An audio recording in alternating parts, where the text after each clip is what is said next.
Bismillahirrahmanirrahim. Assalamualaikum warahmatullahi wabarakatuh.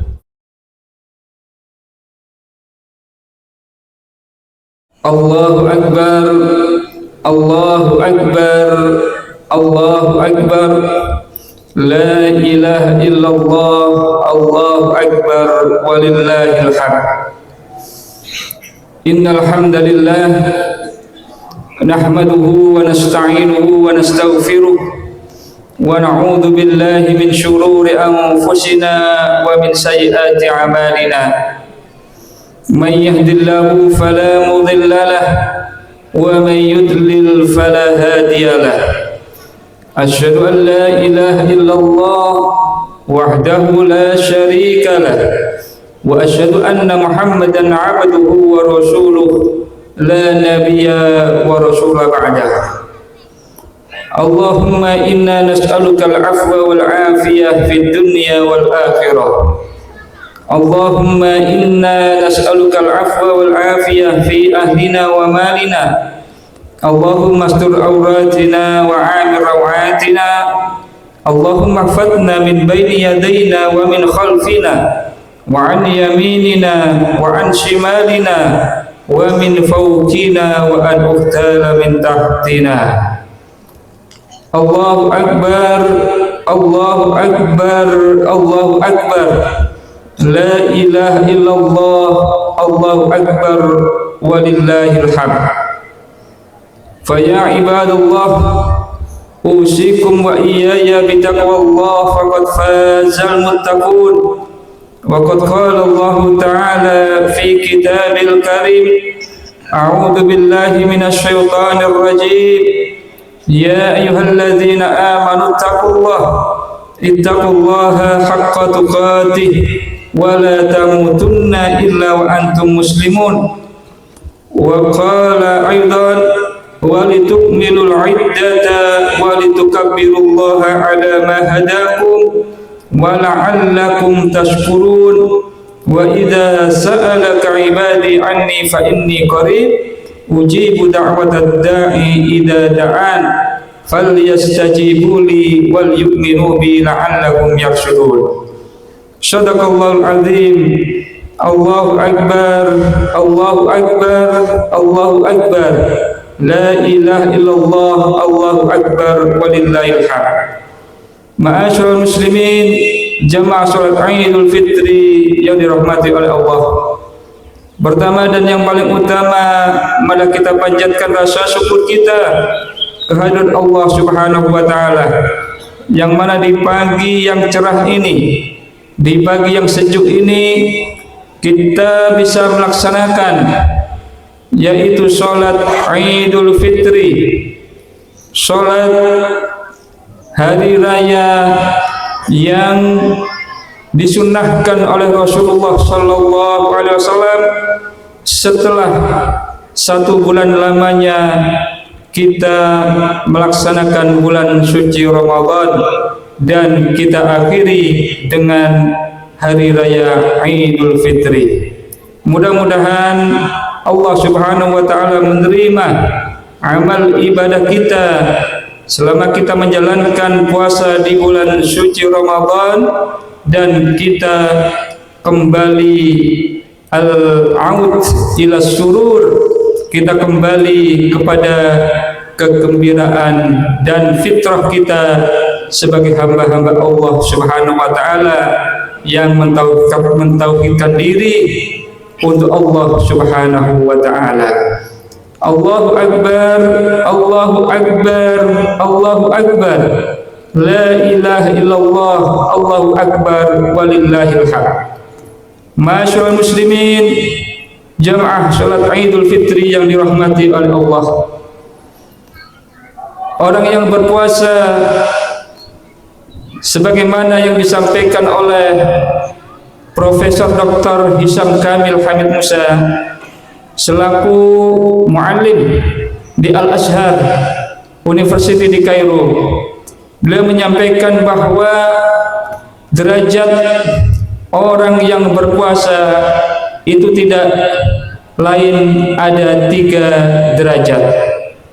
Dimungkinkan seseorang yang melaksanakan puasa mendapatkan 3 tingkatan ini di dalam melaksanakan puasa di bulan suci Ramadan. Yang pertama adalah shaumil umum, yaitu puasanya orang pada umumnya. Apa itu? Yaitu al-imsaku anis sahwatil batni wa sahwatil farji. Mereka adalah orang-orang yang bisa mampu menahan dari syahwatnya makan dan juga syahwatnya farji. Mereka selama 1 bulan lamanya bisa menahan, yaitu syahwat keinginan untuk makan makanan yang berlebihan, mulai dari tulu'il fajri sampai ghurubis syamsi. Dan mereka juga mampu menahan untuk tidak melakukan hubungan suami istri selama berpuasa tersebut. Maka inilah yang dimaksud dengan puasa orang pada umumnya. Dan ini yang diinginkan oleh Allah Subhanahu wa taala, la'allakum tattaqun, agar kita semuanya menjadi orang-orang yang bertakwa kepada Allah Subhanahu wa taala. Yang kedua yaitu shaumil khusus. Setidaknya kita mampu mencapai derajat yang kedua, yaitu puasanya orang-orang yang khusus. Apa itu jamaah sekalian dirahmati oleh Allah? Shaumul khusus tersebut yaitu shaumil jawarih anil muharramat, yaitu puasanya orang-orang yang mampu menahan dirinya untuk menghilangkan atau meninggalkan hal-hal yang diharamkan oleh Allah Subhanahu wa taala, sebagaimana yang disabdakan oleh Rasulullah sallallahu alaihi wasallam, fa idza yaumi saumi ahadikum fala yaskhab wala yajhal. Apabila orang-orang ini berpuasa, ketika puasa di bulan suci Ramadan, mereka mampu menahan mulutnya, syahwat yang diucapkan oleh lisannya, dan juga meninggalkan hal-hal yang diharamkan oleh Allah Subhanahu wa taala. Karena itu Rasulullah menganjurkan agar supaya kita juga tidak gampang mencaci orang. Jadi selain puasa itu tingkatannya menahan syahwatnya perut atau syahwatnya farji, ada juga hasil yang kedua, tingkatan yang kedua, yaitu puasanya orang khusus. Tidak hanya menahan makan dan menahan farjinya, tapi juga bisa menahan anggota tubuhnya untuk tidak melakukan hal-hal yang diharamkan oleh Allah Subhanahu wa taala. Dan yang ketiga, jemaah dirahmati oleh Allah, tingkatan yang lebih tinggi lagi menurut beliau adalah shaumi khususil khusus, yaitu puasanya orang-orang yang di atas dari puasanya orang khusus. Apa itu? Yaitu shaumil qalb, yaitu puasa hati min afkarid dunyawiyah wa kaffi mimma siwallah, yaitu mereka adalah orang-orang yang hatinya bisa meninggalkan syahwat-syahwat dunia pada umumnya, kenikmatan-kenikmatan dunia pada umumnya, dan bisa menahan diri hal-hal yang bisa menyebabkan ibadah selain kepada Allah Subhanahu wa taala. Sebagaimana yang difirmankan oleh Allah Subhanahu wa taala di dalam Al-Qur'an, wala yaghurrannaka taqallubul ladzina kafaru fil bilad mata'un qalilun summa ma'wahum jahannam. Janganlah kalian orang-orang yang beriman kepada Allah hati kalian terpesona, hatinya tergoda dengan orang-orang kafir yang kebiasaan mereka bersenang-senang melancong ke negara-negara yang lain, ke tempat-tempat hiburan, yaitu untuk menikmati dunia. Namun kita sebagai orang yang beriman bisa menahan itu. Jadi itulah jamaah yang dirahmati oleh Allah, hasil orang yang berpuasa itu setidaknya ada 3 tingkatan. Tingkatan umum, tingkatan khusus dan tingkatan di atas dari khusus. Maka inilah yang diharapkan oleh Allah Subhanahu wa taala, la'allakum tattaqun, agar kita ini menjadi orang yang bertakwa kepada Allah Subhanahu wa taala. Allahu akbar, Allahu akbar, Allahu akbar. La ilaha illallah, Allahu akbar, Allahu akbar, walillahil hamd. Masyaallah muslimin, jamaah salat Idul Fitri yang dirahmati oleh Allah. Ada ungkapan dari para ulama bahwa orang-orang yang berpuasa di bulan suci Ramadan janganlah hanya menjadi Ramadhanian. Janganlah kita hanya menjadi orang-orang yang dekat di bulan Ramadan saja, atau jangan hanya kita ini hanya semangat di bulan suci Ramadan saja, tapi kita harus menjadi Rabbanian, betul-betul menjadi orang yang dekat kepada Allah Subhanahu wa taala. Maka di bulan suci Ramadan kita terbiasa dengan dekat dengan Allah, maka di luar dari Ramadan kita juga dekatkan diri kepada Allah Subhanahu wa taala. Karena itu jemaah sekalian yang dirahmati oleh Allah, apa saja yang harus kita kerjakan ketika kita sudah berpisah dengan bulan suci Ramadan? Apakah kita menghentikan ibadah kita, ataukah kita hanya semangat di bulan suci Ramadan? Maka hal ini jangan sampai terjadi pada diri kita. Karena itu di luar dari bulan suci Ramadan ada beberapa hal yang setidaknya harus kita prioritaskan untuk kita kerjakan, agar supaya kita menjadi hamba-hamba yang selalu dekat kepada Allah Subhanahu wa taala. Maka prioritas utama yang harus kita utamakan pasca kita selesai melaksanakan bulan suci Ramadan, yang pertama adalah al-ilmu. Yang pertama dan yang paling utama, mari kita tetap mendalami ilmu. Mari kita tetap memprioritaskan ilmu, jamaah sekalian dirahmati oleh Allah. Kenapa ilmu ini harus kita utamakan? Menurut Profesor Dr. Hisham Kamil Hamid Musa selaku muallim di Universitas Al-Azhar, beliau mengatakan kenapa ilmu harus kita utamakan. Yang pertama, annal ilma silahul mu'min, karena sesungguhnya ilmu itu adalah merupakan senjata bagi orang yang beriman kepada Allah. Bayangkan apabila kita pergi berperang, kemudian kita menghadapi musuh-musuh tanpa kita memiliki senjata, maka kita akan mudah untuk dikalahkan. Maka senjata orang mukmin satu-satunya untuk menghadapi musuh-musuh yang dihadapi orang Islam itu tidak lain adalah ilmu. Kemudian yang kedua, kenapa ilmu harus diutamakan? Karena al-ilmu diddun nafsi. Ilmu itulah yang akan bisa menahan nafsu kita. Orang punya ilmu maka dia akan bisa menahan nafsunya.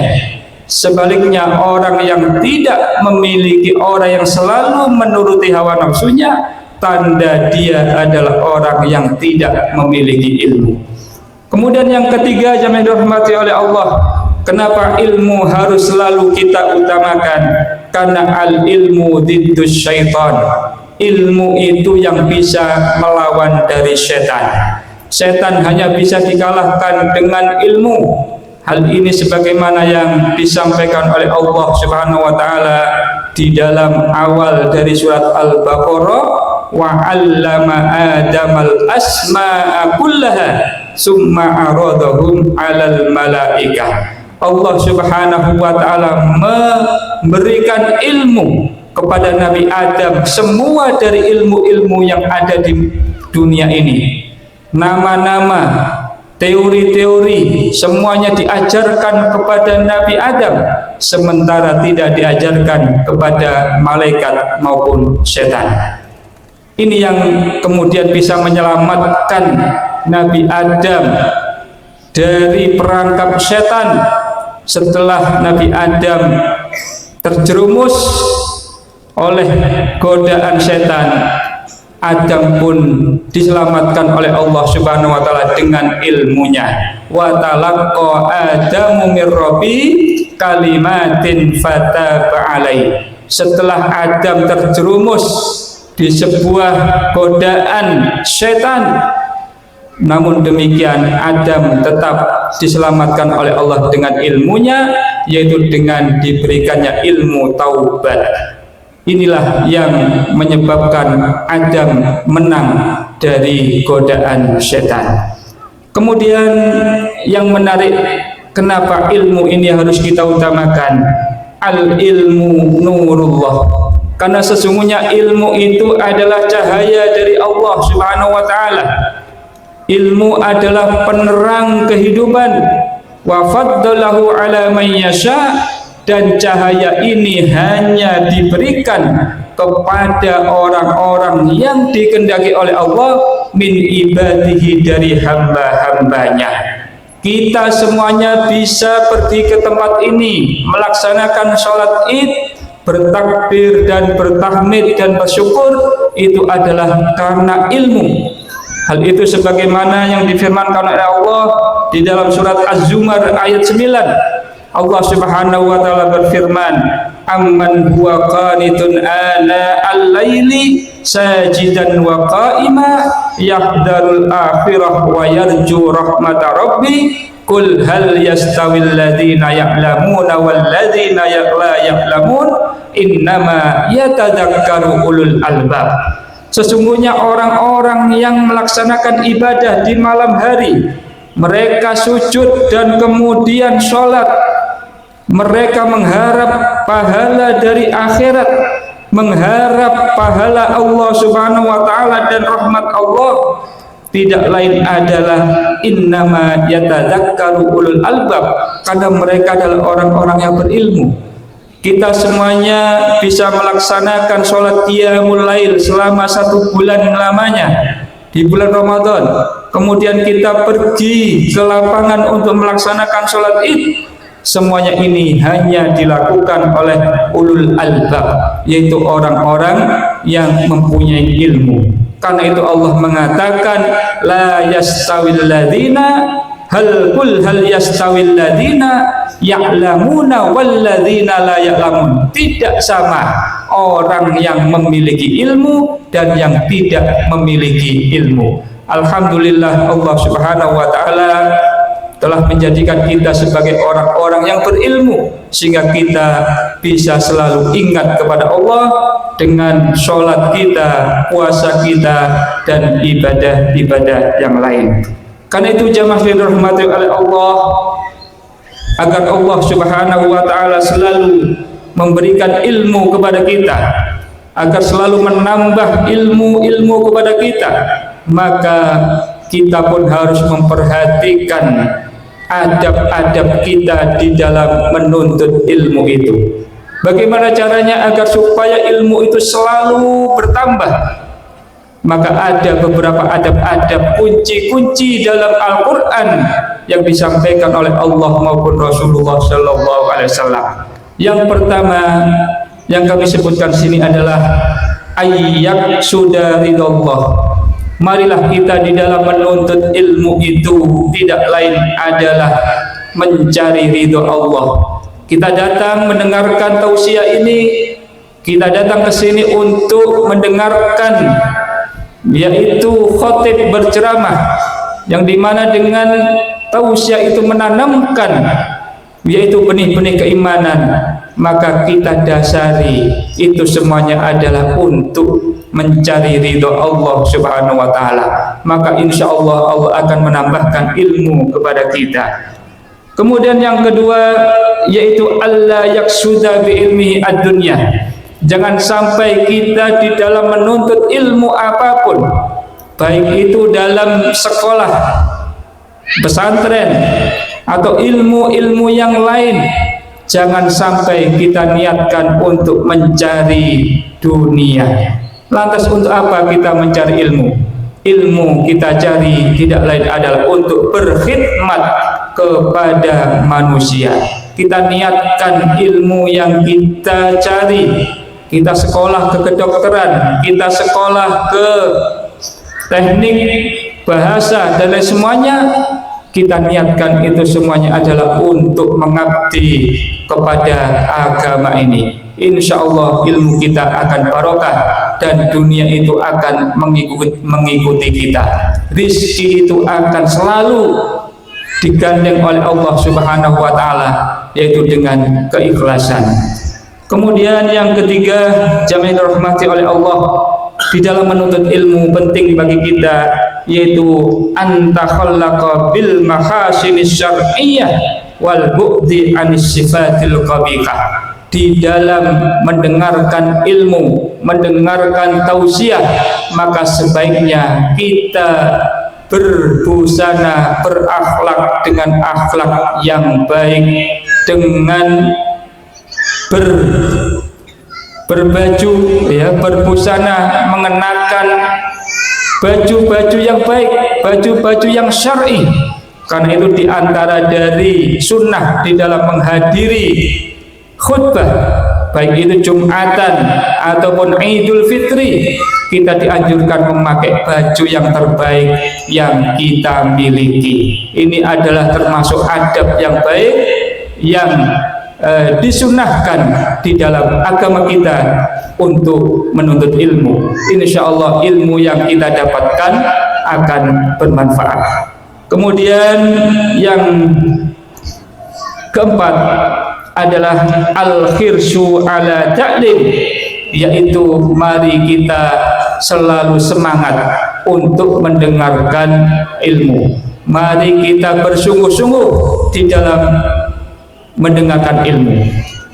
Jamaah sekalian dirahmati oleh Allah, ada sebuah syair yang sangat menarik, yaitu yang disampaikan oleh Imam Asy-Syafi'i, kunci di dalam beliau menuntut ilmu sehingga beliau menjadi ulama yang besar dan hingga saat ini karya-karyanya dipakai oleh umat Islam sedunia.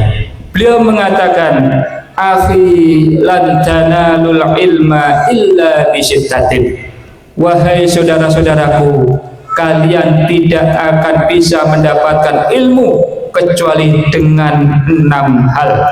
Apa itu? Sa'undika an tafsiliha bibayanin. Akan saya jelaskan rangkumannya dalam syair berikut ini. Yang pertama adalah zakaun wa khirsun. Yang pertama dan yang kedua, yaitu pertama kita harus memiliki kecerdasan atau akal. Insya Allah kecerdasan dan akal kita semuanya normal. Insya Allah alhamdulillah kita diberikan akal yang sehat oleh Allah, maka ini adalah modal utama kita di dalam menerima ilmu. Yang kedua adalah khirsun, yaitu semangat. Kita di dalam mendengarkan ilmu tidak sampai bermalas-malasan. Kita mau mendengarkan ilmu tersebut dengan baik. Ini khirsun atau ijtihadun. Ini adalah sebuah semangat yang kita buktikan di dalam menuntut ilmu. Kemudian yang ketiga adalah ijtihadun. Sama, ijtihadun artinya kesungguhan. Seperti yang kita kerjakan saat ini. Kita tidak ngantuk, kita tidak guyon. Ya, ini menunjukkan adalah kita adalah orang-orang yang mempunyai kesungguhan. Bahkan ada yang berjalan kaki dari tempatnya. Ya, ini adalah juga termasuk sunnah ya di dalam menghadiri khutbah atau di dalam menghadiri hari raya. Kita dianjurkan untuk berjalan kaki. Ini adalah menunjukkan kesungguhan kita. Kemudian wabalaghatun. Yang keempat adalah menyampaikan. Menyampaikan sesuatu ini juga atau menyampaikan ilmu yang kita dapatkan, ini adalah juga cara bagaimana kita bisa semakin luas ilmu kita. Karena semakin ilmu itu disampaikan, maka ilmu itu tidak akan lupa. Maka perlu bagi kita untuk menyampaikan ilmu yang kita dapatkan ini, yaitu untuk keluarganya maupun untuk orang lain. Rasulullah sallallahu alaihi wasallam Allah Subhanahu wa taala juga menyampaikan di dalam Al-Qur'an, "Ballighu anni walau ayah." Sampaikanlah tentang agama ini walaupun satu ayat. Kemudian berikutnya adalah wasuhbatu ustadzin. Di dalam menuntut ilmu itu juga perlu kita mulazamah dengan ustadz. Artinya harus ada ustadz yang menyampaikan. Sekarang itu musim TikTok atau musim YouTube. Banyak orang-orang yang mendengarkan ilmu hanya melalui YouTube, maka ini tidak cukup. Menurut Imam Syafi'i, orang itu kalau ingin ilmunya bertambah barokah, dia harus bermulazamah dengan guru. Dia harus ketemu dengan gurunya. Dia harus tahu kehidupan gurunya, gimana gurunya ini di rumah, gimana gurunya memperlakukan anaknya, gimana gurunya memperlakukan istrinya, baik apa tidak. Ini perlu dilihat. Tidak cukup melihat cuma potongan-potongan dari YouTube atau potongan-potongan dari TikTok, tidak cukup. Karena itu menurut Imam Syafi'i, orang itu akan menjadi ulama besar, syaratnya dia harus ketemu dengan guru. Karena dengan ketemu dengan guru itu, dia tahu guru itu secara keseluruhan, tidak dipotong-potong. Ini yang dimaksud dengan wasuhbatu ustadzin, harus ketemu dengan gurunya. Dan yang terakhir adalah watula zamanin, yaitu ilmu itu perlu waktu yang panjang. Menuntut ilmu tidak cukup dengan 5 menit melihat Instagram selesai, tidak cukup. Tapi menuntut ilmu itu perlu yang panjang, waktu yang panjang. Hal itu sebagaimana yang dikatakan oleh Nabi Muhammad SAW, talabul ilmi minal mahdi ilal lahad. Menuntut ilmu itu mulai dari dia sejak di kandungan sampai mati, sampai meninggal, dia menuntut, dia harus banyak menuntut ilmu. Maka di situ baru ilmu itu akan didapat. Allahu Akbar, Allahu Akbar, Allahu Akbar, la ilaha illallah, Allahu Akbar, Allahu Akbar, walillahil hamd. Ma'asyiral muslimin, jamaah salat Id yang dirahmati oleh Allah, itulah hal-hal yang harus kita prioritaskan setelah kita menjalani ibadah Ramadan. Ketika Ramadan kita sudah terbiasa ya dengan mendengarkan kultum, tausiah, menuntut ilmu, maka kita lanjutkan setelah Ramadan itu dengan menuntut ilmu lagi. Karena insya Allah dengan kita melakukan menuntut ilmu ya, atau melakukan hal-hal yang perlu kita prioritaskan setelah bulan suci Ramadan, insya Allah kita tidak hanya jadi Ramadhanian saja, kita tidak hanya jadi orang-orang yang dekat dengan Allah di bulan Ramadan saja, tapi kita akan dekat kepada Allah yaitu selamanya, hatta ya'tiyakal yakin, yaitu sampai ajal itu menjemput kita masing-masing. Mungkin itu apa yang bisa kami sampaikan. Semoga apa yang kami sampaikan ini bisa memberikan guna dan faedah bagi kita sekalian, dan kita berdoa kepada Allah Subhanahu wa taala, semoga Allah Subhanahu wa taala menerima amal ibadah kita dan kita bisa kembali kepada Allah Subhanahu wa taala dengan hati yang bersih, dengan tanpa dosa, sebagaimana yang disabdakan oleh Rasulullah sallallahu alaihi wasallam, kayaumin waladat ummuhu, seperti anak kecil yang baru dilahirkan dari ibunya.